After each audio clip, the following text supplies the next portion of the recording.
You have no idea how amazing a guy I am, do you? Huh? What, amazingly pervy?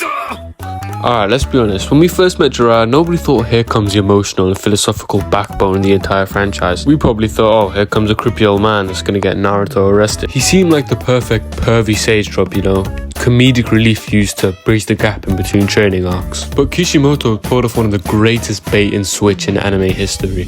He went from a character we were supposed to laugh at to a character who, for me, is personally one of, if not the most important characters in the entire show. See, while most characters were fighting over who has the better Sharingan or the bigger Susanoo, Jiraiya was sat in the back writing a book about the only thing that matters: endurance. Today, I'm not just doing a tribute to his character, but a post-mortem to a man who failed at everything so that Naruto could succeed at one thing.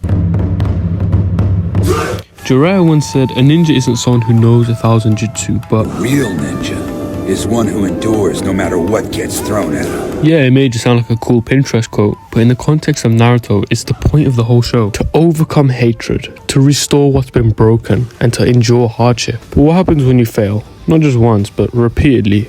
Disappointment becomes your only constant. And that's where Jiraiya's character gets a bit dark. He exists to show us that without endurance, the feeling of despair will literally consume you. You won't just be sad, you'll be completely a new person. Take pain, for example. Pain is what you get when endurance breaks. Jiraiya saw Nagato as a child of prophecy, someone destined for greatness. But Nagato succumbed to the shinobi system.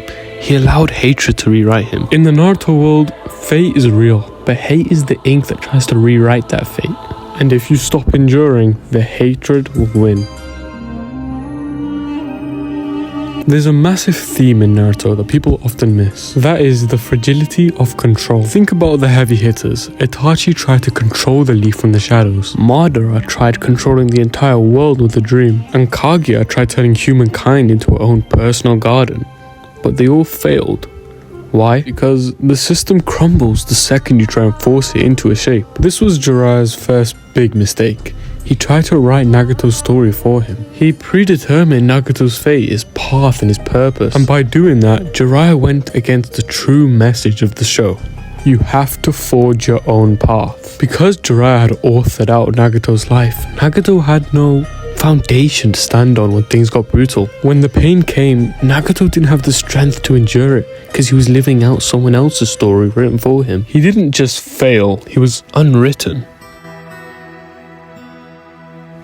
If you look at Jiraiya's resume, it's actually kind of depressing. He spent a lot of his life trying to redeem his friend Orochimaru, where he failed. He tried to save his sensei Hiruzen and his student Minato, where again he failed. Not to mention he spent decades trying to get with Tsunade, where he failed. And yet, these became his biggest strengths.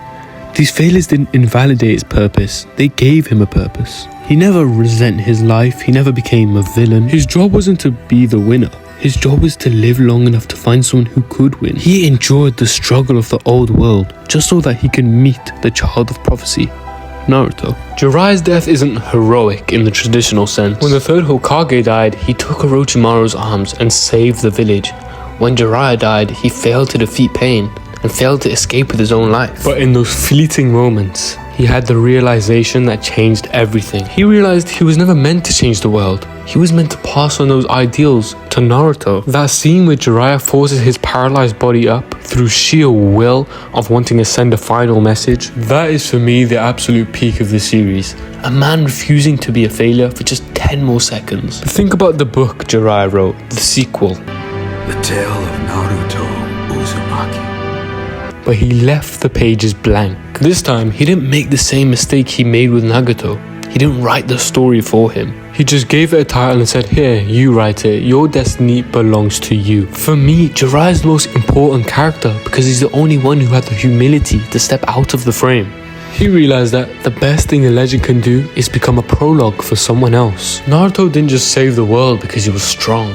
Naruto saved the world because Jiraiya taught him the importance of endurance. Jiraiya taught Naruto to never give up.